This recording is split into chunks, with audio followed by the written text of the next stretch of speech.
tell you they're printing trillions. First, I'm going to talk about the million, then the trillions. So, remember that $1 million bet from a few weeks ago? I actually settled it up front. I settled it early. $500,000 to Bitcoin Core, $500,000 to Give Directly, $500,000 to Medlock. You can check those links on chain. You can read details at balajios.com/fiat. There are just some legal details to work out, but that is now done. That's provable. You can go and check it. So that takes care of the million. That's a proof of work. Now, let's talk about the trillions. So the reason that I did this is I wanted to tell you in a provable way that to send a provable signal that there was something wrong in the economy. I'm not in the habit of just burning $1 million for the sake of it. There's something wrong in the economy and the state isn't telling you about it. And things could unwind very fast. And just to give you a sense of how fast, well, it was 2 days from the collapse of SVB to the government printing $300 billion. It was 2 weeks for $500 billion to make its way out of local banks seeking safety. It was 2 months from patient zero of the coronavirus hitting the US. After weeks of denial, suddenly lockdown came in March with very little warning, so just 2 months. It was 2 quarters from when Ben Bernanke said it was going to be only a mild recession in 2008 to the global financial crisis being acknowledged as such in September 2008. And it was 2 years for the USSR to go from superpower to total collapse. And so in each of these cases, too slow was being too late. The thing is, right now in the economy, many things are breaking at once. Let's start with the debt ceiling. This is perhaps the most unambiguous, the one that everybody agrees on. You have markets estimating a record high probability of sovereign default for the US. You have former Treasury Secretary Larry Summers saying there's a 2 to 3% chance of this happening. You have journalists at the Washington Post saying, hey, just the fact that we managed to get through this in 2011 doesn't mean we're going to get through it today.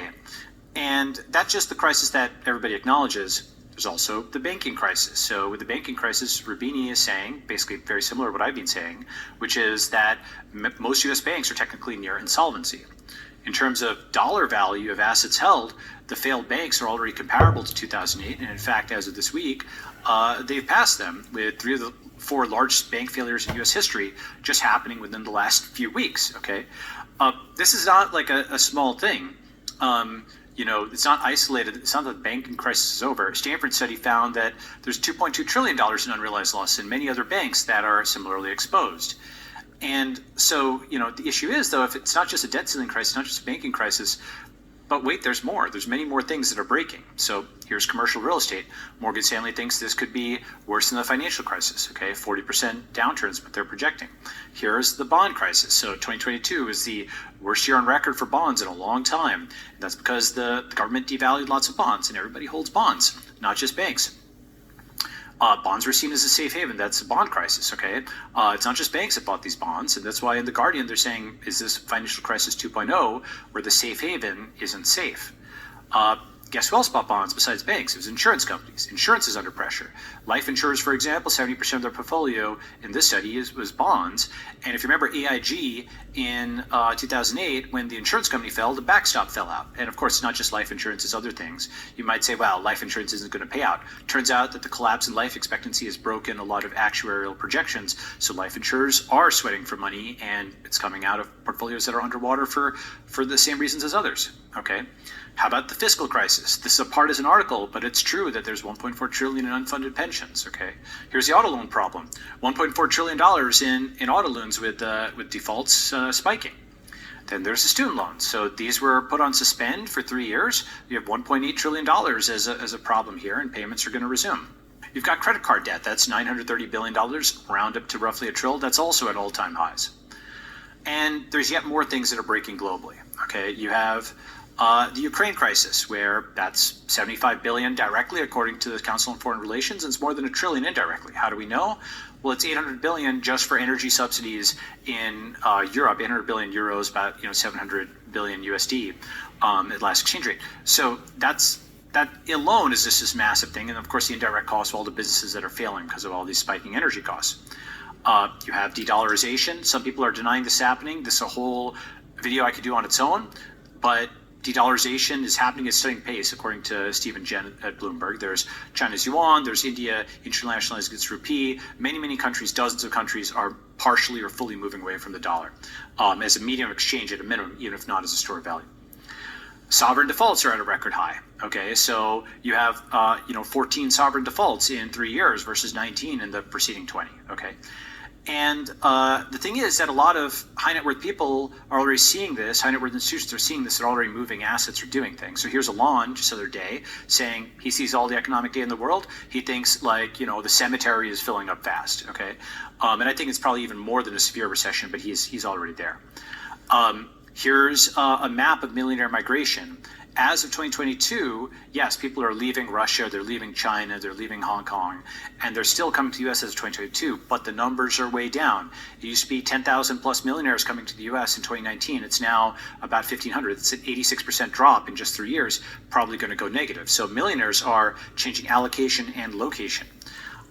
You have central banks outside the West loading up on gold. It's a colossal central bank buying. Look at that curve. It's just up and to the right. And so billionaires, millionaires, central banks, they're all seeing something coming and they're allocating. Not everybody, of course, but some smart money is doing that. And so then, of course, the question is, okay, but when? Everybody wants to know exactly when things are going to happen. So I don't have a crystal ball. My guess is 10% months, 70% years, 19% decades, 1% centuries. Okay, I can give a case for each of those. That when I say 10% months, what I'm saying is, we have some serious crisis in months, or 70% I think it happens in years. And one way of thinking about this is sort of the, stay in dollars or exit spectrum. If you think the current status quo of printing can go on for an endless amount of time, the U.S. establishment de facto believes it can go on for centuries, then you stick on one side. If you are seeing fire alarms, you're seeing klaxons, then you exit, whatever that means to you. Personally, as I said, I'm like 10% months, 70% years, 90% decades, 1% centuries. You should figure out what your own percentage is there. If you think that all of this is totally stupid, and the U.S. of course has infinite hit points and the Fed can print forever, then you're at centuries and you should ignore all of this. But if you have some probability that actually system collapse may happen sooner than people think, then you should, take appropriate action, whatever that means to you. And then, of course, the question is, okay, well, how could printing start so fast? How could this whole thing unwind in like months or years? And remember when I said that we went from mild recession to financial crisis in 2 quarters in 2008? Just to give you a little bit of detail on that, here's how that went down.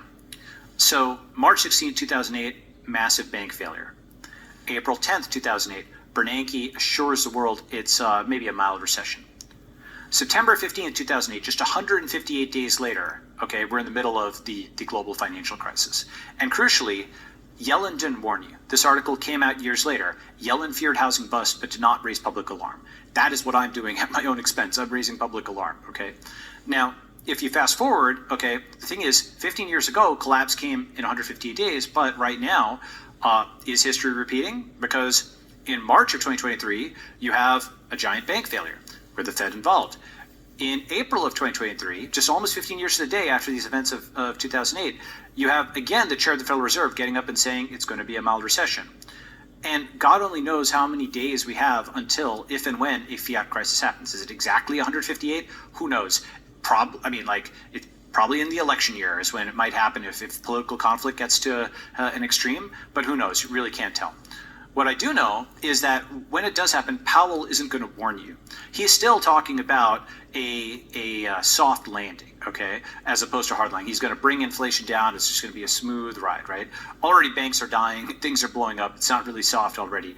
And as opposed to like a hard landing where it's bumpy. If you take that analogy of Powell as a pilot and soft landing, hard landing, there's another possibility, which is crash landing, okay?